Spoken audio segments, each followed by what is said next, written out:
ठंड में सुबह जल्दी उठने वाली बहू। आज तो कितना ठंडा ठंडा मौसम हुआ है, दिल्ली तो कुल्लू मनाली बन गई है। आसमान से कितनी सफेद सफेद बर्फ गिर रही है। हमारा बस चले तो कुल्फी जमा कर खा जाए। पूरे घर आंगन में घना सफेद कोहरा छाया। अड़ोसी पड़ोसी अपने घरों में खर्राटे मार कर सो रहे थे। वहीं इमली खुले आंगन में बैठकर एक चूल्हे पर चाय और दूसरे पर सरसों का साग उबाल रही थी। हेलो भैया, हो गया हमारा फैंटास्टिक चाय। का बढ़िया दमदार खुशबू आ रही है। ऐसा बोलकर इमली ठंडी ठंडी हवा में चाय की चुस्की लेती है। गजब इमलिया, क्या चाय बनाई है, एकदम कड़क। ठंडे ठंडे मौसम में गर्मा गर्म चाय का मजा ही अलग है ससुर। अरे लगता है साग में ज्यादा पानी डाल दिया है, ढक्कन हटा देती हूँ। जैसे ही इमली हड़बड़ाहट में पतीले का ढक्कन हटाती है तो ढक्कन फिसल कर गिर जाता है। गई भैंसिया पानी में। इतनी जोर से बर्तन बजने की आवाज से मॉडर्न जेठानी शालिनी उठकर रजाई में बैठ जाती है। उफ, भैंस की आंख, ये कौन मेरी अच्छी खासी नींद के बीच में कबाब की हड्डी बन रहा है। जो कोई भी हो, आज इसकी खैर नहीं। गुस्से में भड़कते हुए शालिनी जैसे ही आंगन में आती है तो इमली को देखकर वो गुस्से में और भी ज्यादा लाल पीली हो जाती है। यू देसी girl, what the hell is this doing on? तुमने क्या कसम खा रखी है मुझे परेशान करने की? अच्छी खासी नींद आई थी, तुम्हारी वजह से मेरी नींद खराब हो गई। टॉक टू मी इमली। जेठानी जी, अब आप ऐसे इंग्लिश मैडम की तरह पटर पटर अंग्रेजी झाड़ोगी तो हम कैसे बतियाएंगे? फाइन, तुम यहाँ क्या कर रही हो बताओ? वो हमको नींद नहीं आवत रही तो हम सोचे खाना ही बना ले। वैसे हम बहुत ही फर्स्ट क्लास मलाई मार के चाय बनाई है, ये लीजिए पी लीजिए, माइंड फ्रेश हो जाएगा। शालिनी गुस्से में आग बबूला होकर चूल्हा बुझा देती है और इमली को धमकाती है। अगर अब तुमने बिल्कुल भी खटापटर किए तो मुझसे बुरा कोई नहीं होगा। जंगली कहेंगी, जब से आई हो खून भी रखा है। शालिनी इमली को डांट लगाकर कमरे में चली जाती है, मगर आखिरकार इमली की जेठानी उस पर इतना क्यों भड़क रही थी, चलिए देखते हैं। जहां सर्दी के मौसम में सुबह के लेट 8 बजे तक भी सुजीत की परिवार में सन्नाटा छाया था, तभी दूध वाला कालूराम घंटी बजाता है। हे भगवान, इतनी देर तक भी ये लोग कुंभकर्ण की नींद में सो रहे हैं। कब से घंटी बजा रहा हूँ, कोई दरवाजा नहीं खोल रहा। भौजाई जी, अरे ओ भौजाई जी, दरवाजा खोलो, दूध लाए हैं। आए भैया, ये दूध वाले भी ना किसी भी टाइम में टपक जाते हैं। शालिनी आंखें मलते हुए दूध लेने आती है। उसके बाद सास ननंद भी उठकर कमरे में से आती हैं और सोफे पर फैल जाती हैं। तभी ननंद चारू नखरे करती है। गुड मॉर्निंग भाभी, जल्दी से मेरे लिए कैपेचिनो दे दो। चारू, मैं अभी अभी उठी हूँ, सास तो लेने दो। अरे शालिनी बहू, ऐसे अलसाएगी तो चाय कब पिलाएगी? चल बढ़िया सी अदरक इलायची वाली चाय बनाकर मेरे कमरे में ले आना। जी माँ जी। बस बैठे बैठे ऑर्डर फरमा देती हैं। पता नहीं कब मेरी देवरानी आएगी ताकि किचन के झमेले से छुटकारा मिले और मैं आराम से लेट 10 बजे तक सोकर उठ पाऊंगी। जहां शालिनी देवरानी को लेकर ख्याली पुलाव पका रही थी, वहीं देवर आदित्य इमली नाम की गांव की लड़की से शादी करके आता है। इमली की पूरी गांव की वेशभूषा देखकर सास जेठानी ननंद तीनों हक्की बक्की हो जाती हैं, क्योंकि पूरा ससुराल शहरी था। आदित्य, ये लड़की कौन है, कहाँ से लाया है इसे? चरण स्पर्श सासू माँ, हम है आपकी बहुरिया इमलिया फ्राम सी छपरा। हाँ, वो तो तुम्हारा छपरी हुलिया देखकर ही लग रहा है। ये चटक रंग की साड़ी, पैरों में लाल कलर, माथे में इतना सारा सिंदूर, लुक लाइक गवार। अपनी भाभी शालिनी की बात पर आदित्य इमली के पक्ष में बोलता है। शालिनी भाभी, प्लीज ऐसी बातें मत कीजिए, इमली मेरी पत्नी है। ये सुनते ही शांति खफा होकर बोलती है। क्या तूने शादी कर ली आदित्य? मैंने कितने अरमान सजाए थे अपनी बहू के प्रति। अपने हाथों अपनी छोटी बहू चुनकर लाऊंगी। माँ, मैं आपके अरमानों को ठेस पहुंचाने के लिए माफी चाहता हूँ, लेकिन मैं आपको पूरा भरोसा दिलाता हूँ कि इमली आपकी उम्मीदों पर खरी उतरेगी। अब गुस्सा थूक भी दीजिए शांति जी, अब जैसी भी है इमली हमारे घर की बहू है। पूरा परिवार इमली को स्वीकार कर लेता है। इसी तरह से रात हो जाती है, मगर रात के 2-2:30 बजते ही इमली उठकर बिस्तर में बैठ जाती है। हमको तो नींद ही नहीं आ रही है। वैसे भी ससुराल में पहला दिन है, आराम आराम से जाकर साफ सफाई कर लेती हूँ। इमली आधी रात को ठंड में उठकर किचन में आती है और जोर जोर से गाते हुए सिंक में पड़े बर्तन धोने लगती है। खई के पान बनारस वाला, खुल जाए बंद अकल का ताला, फिर तो ऐसा करे कमाल, सीधी कर दे सबकी चाल। ओ छोरा आहा, ओ छोरा ओहो, ओ छोरा गंगा किनारे वाला। आधी रात में इमली के इतने जोर जोर से गाने की आवाज लेट नाइट रजाई के अंदर फोन चला रही जेठानी और ननन चारों के कान में जाती है। ओ गॉड, इतनी ठंड में इतनी रात को किसके अंदर इंडियन आइडल का कीड़ा उछल रहा है? अभी अभी तो नींद आनी शुरू हुई थी मेरी, अब तो नींद भी भाग गई। चारू अपने कान पर तकिया लगाकर सोने की कोशिश करती है, लेकिन इमली और ज्यादा लाउड गाने लगती है और वो किचन में आती है। इमली भाभी, आप इतनी रात को किचन में बर्तन क्यों घिस रही हैं? ये सारे काम सुबह के हैं ना, अभी आप जाकर सो जाइए, ठंड है। अरे नहीं नंदन जी, आज हमारी पहली रसोई है ना, तो हम बहुत सारे काम हैं, आप सो जाइए। लगता है इमली भाभी को ज्यादा ही एक्साइटमेंट है पहली रसोई की, इसीलिए तो इतनी ठंड में लगी पड़ी हैं। चारू जाके सो जाती है। वहीं इमली की खटर पटर रात भर चलती रहती है, जिसे ससुराल वाले मिच मिच करते हैं और सुबह सुबह झगड़ालू पड़ोसन कमला और अड़ोसी पड़ोसी शिकायत लेकर आ जाती हैं। सुजीत भाई साहब, ओ सुजीत भाई, ओ शांति बहन, बाहर निकलो। देख लो कमला बहन जी, हम लोगों की नींद उड़ा के खुद घोड़े बेच के सो रही है। क्या बात है तिवारी भाई साहब, कमला बहन सुबह सुबह यहाँ? अरे सारी रात तुम्हारे घर से आवाजें आ रही हैं, लोगों की नींद हराम कर दी, अपनी नई बहू को थोड़ा समझाओ। लोग काम धंधे वाले लोग हैं, ऐसे ठंड के मौसम में हमारी मिट्टी पहाड़ न करें। पड़ोसियों की शिकायत लेके शांति भड़के मिजाज में इमली को सुनाती है। ये क्या हरकत है इमली बहू, तेरी वजह से पहली बार पड़ोसी उल्हाना लेके आए हैं। किसने कहा था ठंड में जल्दी सुबह उठने को? वो माँ जी, हमको गांव में भी सुबह जल्दी उठने की आदत है, इसीलिए नींद खुल जाती है। खबरदार जो आज से जल्दी उठी तो, समझ गई ना? लेकिन शांति का समझाना जैसे आदत से मजबूर इमली के सर के ऊपर से निकल ही जाता है और जैसे ही रात के 2-3 बजते हैं वो ठंड में उठकर गुनगुनाते हुए ठंड में नहाने लगती है। ठंडे ठंडे पानी में नहाना चाहिए, अरे गाना आए ना आए, गाना चाहिए। अरे बाप रे, कितना ठंडा पानी है रे। इमली के जोर जोर से पानी गिराकर नहाने की वजह से आदित्य उठकर चिड़चिड़े मिजाज में बोलता है, हे भगवान, ये इतनी ठंड में ठंडा पानी से आधी रात को उठकर नहा रही है, ये आदत से बाज नहीं आ सकती। इमली, मुझे सुबह ऑफिस जाना है, भगवान के लिए चुप हो जाओ, मुझे सोने दो। ठीक है आदित्य जी। नहा धोकर वो फिर किचन में जाती है और बर्तन खड़कने लगते हैं, जिससे जेठानी खुंदक में उठकर बैठ जाती है। ओह गॉड, इस देहाती देवरानी ने नाक में दम करके रख दिया है, न खुद सोती है न सोने देती है। कितनी ठंड में जल्दी सुबह उठ जाती है और हमारी भी रातें काली करवाती है। शालिनी बड़बड़ा कर रजाई में मुंह ढक लेती है, लेकिन शोर शराबे में उसे नींद नहीं आती। वहीं पड़ोस वाले भी बेचारे रात में जाग ही रहे थे और सुबह फिर से शिकायत लेकर आते हैं। इसी तरह सिलसिला जारी रहता है, लेकिन इमली डेली ठंड में जल्दी सुबह उठ जाती है और ठंडे ठंडे पानी में उठकर नहाती है। अरे राम राम राम, आज तो कड़कड़ाती सर्दी है, चाय बना लेती हूँ और सरसों का साग भी चढ़ा देती हूँ, उबल जाएगा तब तक सुबह के 5 बज जाएंगे।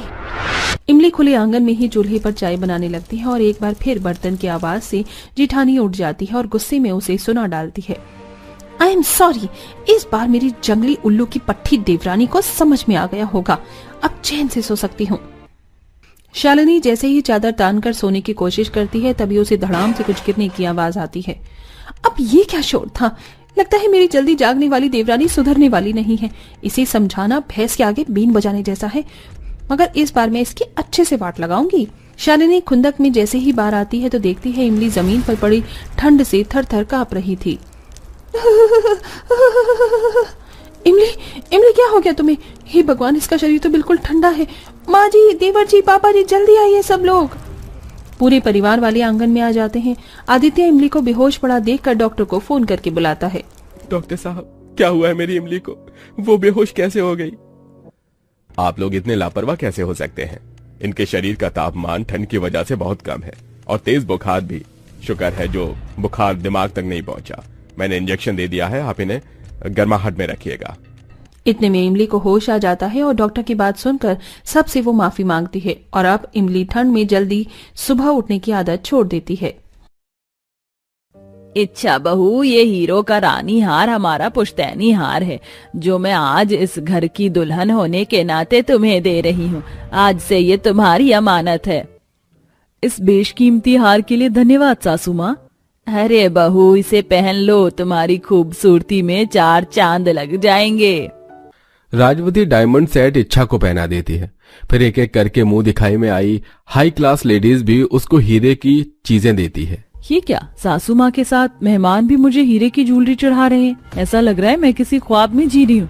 मुझे कभी नहीं लगा था कि गरीब परिवार में जन्मी मैं हीरो वाले ससुराल की बहू बनूंगी। जहाँ हर लड़की ऐसे शानो शौकत भरे शाही ससुराल के सपने देखती है, वहीं इच्छा हीरो से भरे ससुराल में होने का यकीन नहीं कर पा रही थी।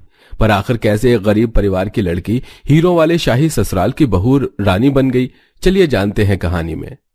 इच्छा, मैं तुम्हें दिल से पसंद करता हूँ और अपनी सारी जिंदगी तुम्हारे साथ बिताना चाहता हूँ। क्या तुम मेरी हमसफर बनोगी? Will you marry me Ichha? हाँ युवराज। कॉलेज ग्राउंड के बीच में युवराज गरीब इच्छा को डायमंड रिंग के साथ प्रपोज करके उसे रिंग पहनाता है। वहीं साइड में तारा, रीता, जो कि कॉलेज की सबसे खूबसूरत लड़कियां थीं, शक्ल बनाकर खड़ी थीं। आई कांट बिलीव इट तारा कि युवराज इस 2 टके की लड़की को प्रपोज करेगा। क्या लंबा हाथ मारा है इसने। तुम्हारी तो बड़ी सगी दोस्त बनती थी ना ये। मुझे तो बिल्कुल पता नहीं था कि ये मेरी नाक के नीचे ये इच्छा ये गुल खिला रही थी। दोनों बातें कर रही होती हैं, तभी इच्छा अपने हीरे की अंगूठी दिखाते हुए रीटा को चढ़ाती है। लुक एट दिस रीटा, युवराज ने मुझे डायमंड की रिंग पहनाकर प्रपोज किया है। देखा, सही चीज सही हाथों में आ ही जाती है। रीटा गुस्से में भड़क कर चली जाती है। इच्छा के माता पिता बहुत गरीब थे, लेकिन इच्छा महंगे शौक रखने वाली लड़की थी। वहीं युवराज एक अमीर रजवाड़े खानदान का इकलौता लड़का था। पिता पुरखों की तरह एक बड़े हीरे के जौहरी थे। घर में हीरा भरा था। हीरों से भरा ससुराल देखकर इच्छा ने उससे प्यार किया था, जिससे युवराज बिल्कुल बेखबर था। मैं आज ही मेरे माता पिता से हमारे रिश्ते के लिए बात करके रिश्ता लेके तुम्हारे घर आऊंगा। पारिवारिक रजामंदी से हमारी शादी होगी। और अगर तुम्हारे माता पिता नहीं माने तो क्या होगा? अरे मानेंगे कैसे नहीं, इकलौता बेटा हूं मैं उनका। युवराज अपने घर आता है। उसका घर शाही महलों सा था। छत पर हीरों का झूमर लगा था, जिसकी चकाचौंध उनकी अमीर रुतबे को जता रही थी। तभी हीरों के हार, चूड़ी, गहनों में लदी माँ राजवती बोलती है। अरे युवराज, तू आ गया बेटा, यहाँ बैठ। देख, पंडित जी ने तेरे लिए एक से बढ़कर एक लड़की की तस्वीर भिजवाई है। देखकर बता तुझे कौन सी पसंद है। मैंने तो सोच लिया अपने खानदान में आने वाली बहू को हीरो में तौल दूंगी, ताकि सभी देखकर दांतों तले उंगली दबाती रह जाएंगी। माँ, मुझे आपसे जरूरी बात करनी है। वो दरअसल मैं इच्छा को चाहता हूँ। कौन? वो झोपड़ी की गरीब लड़की जिनके पास रहने के लिए ढंग का घर भी नहीं? तूने सोचा भी कैसे उस गरीब भीख मांगिन को मैं हीरो से भरे ससुराल में लाऊंगी? तो फिर आप मेरा भी फैसला सुन लीजिए माँ। इस घर में कोई बहू बनकर आएगी तो केवल इच्छा। माँ बेटे के बीच में जंग होती देखकर बात को संभालते हुए पिता नागेंद्र प्यार से बोलते हैं। युवराज बेटा, तुम्हारी पसंद ही हमारी पसंद है। तुम्हारी माँ को मैं मना लूंगा। तुम अपने कमरे में जाओ। हाँ जी, युवराज हमारा इकलौता बेटा है। तुम किसी भी गरीब को इस हीरो के महल की बहू कैसे बना सकते हो? वो लड़की मुझे मंजूर नहीं है। राजवती, राजवीर अभी जवान है, गरम खून है। अगर तुम ऐसे ही जिद पर अड़ी रही तो कहीं ऐसा ना हो तुम अपने बेटे को खो दो। हम कल लड़की वालों के घर चल रहे हैं रिश्ता पक्का करने। अगले दिन तीनों इच्छा के घर आते हैं, जहाँ राजवती इच्छा को हीरे के कंगन पहनाती है। देखो तो ये हीरे के कंगन कितने जच रहे हैं मेरी बहू के हाथ में।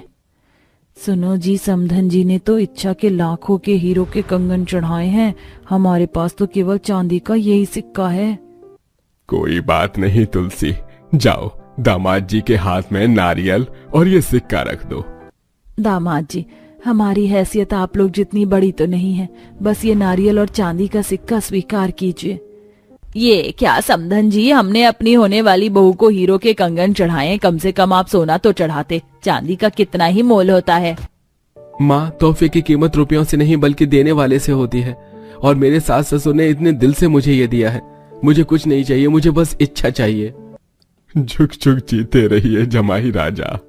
इस लड़के के चलते मैं खून के घूंट पीकर इस झोपड़पट्टी में आई हूँ। कोई नहीं, एक बार बस दुल्हन बनकर मेरी बहू रानी अपने हीरो से भरे ससुराल में तो आ जाए। इसे मैंने खून के आंसू नहीं रुलाया तो राजवती नाम नहीं है मेरा। बहुत जल्द धूमधाम के साथ इच्छा युवराज की शादी हो जाती है और इच्छा का उसके हीरों से भरे ससुराल में गृह प्रवेश होता है।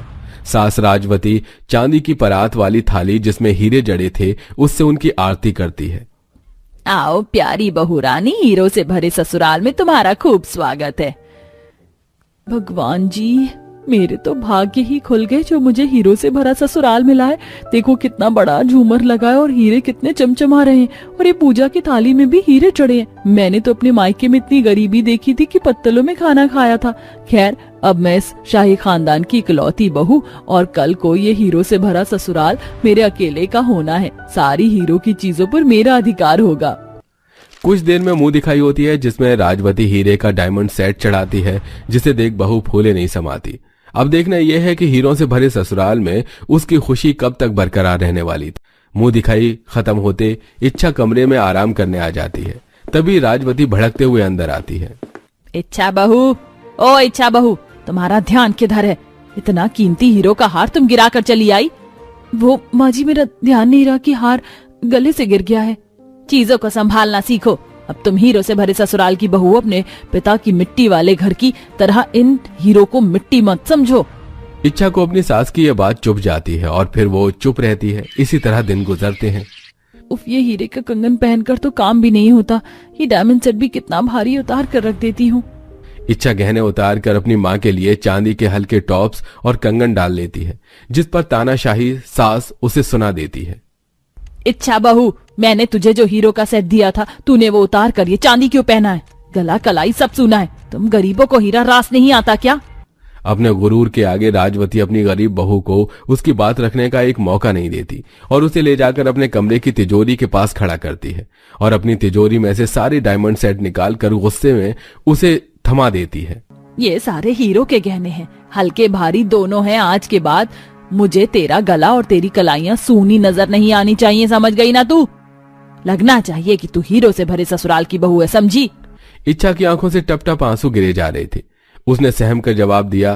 तभी जैसे ही वो नजर उठाती है तो देखती है कि उसकी दोनों सहेली आई हैं। मेड दोनों को सास के कमरे तक छोड़कर जाती है। अरे टीटा तारा, तुम दोनों यहाँ? माँ जी, ये मेरी सहेलियां हैं। क्या करने आई हो दोनों? वो माँ जी, मेरी शादी है, बस इसीलिए कार्ड देने आई थी। राजवती उनके बीच से चली जाती है और इच्छा भी हीरो के सेट और उन्हें लेकर अपने कमरे में चली जाती है। तभी तारा कहती है, इच्छा, मैंने सोचा था कि तू अपने हीरो से भरे ससुराल में खुश होगी, मगर तेरी हालत देखकर लग नहीं रहा कि तू खुश है। अरे नहीं, मैं तो बहुत खुश हूँ। देखो, अभी मेरी सास ने मुझे हीरो के कितने डायमंड सेट दिए हैं। मुझे किसी बात की कोई कमी नहीं है। मेरा ससुराल हीरो से भरा हुआ है। इच्छा, ये तेरा भ्रम है कि तू अपने हीरो से भरे ससुराल में खुश है। सच्चाई तो ये है कि यहाँ तिल तिल तेरा दम घुट रहा है। ये बोलकर दोनों सहेली चली जाती हैं।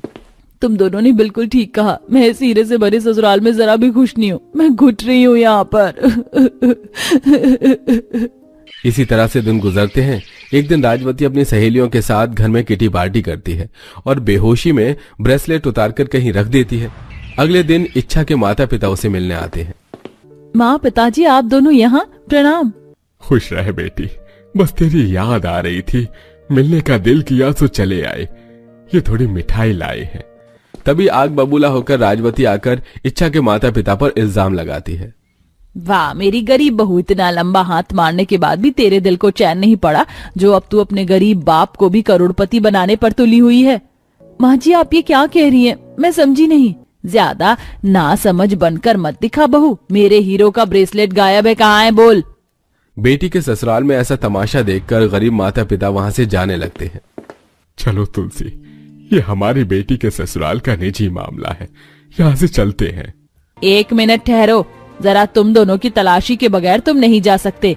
ये हाथ मोड़कर क्या छुपा कर ले जा रहे हो? अभी दूध का दूध पानी का पानी हो जाएगा। रामू, श्यामू, यहाँ आओ। राजवती नौकर चाकर से उनकी तलाशी करवाती है लेकिन कुछ भी नहीं मिलता। इतने के बाद इच्छा के सब्र का बांध टूट जाता है। बस कीजिए माँ जी, बस कीजिए।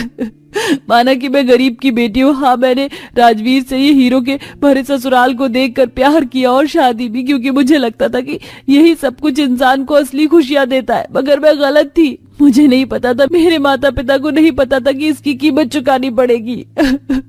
आपको आपका ये हीरो से भरा संसार मुबारक हो। मैं जा रही हूँ। चलिए माँ बाबूजी।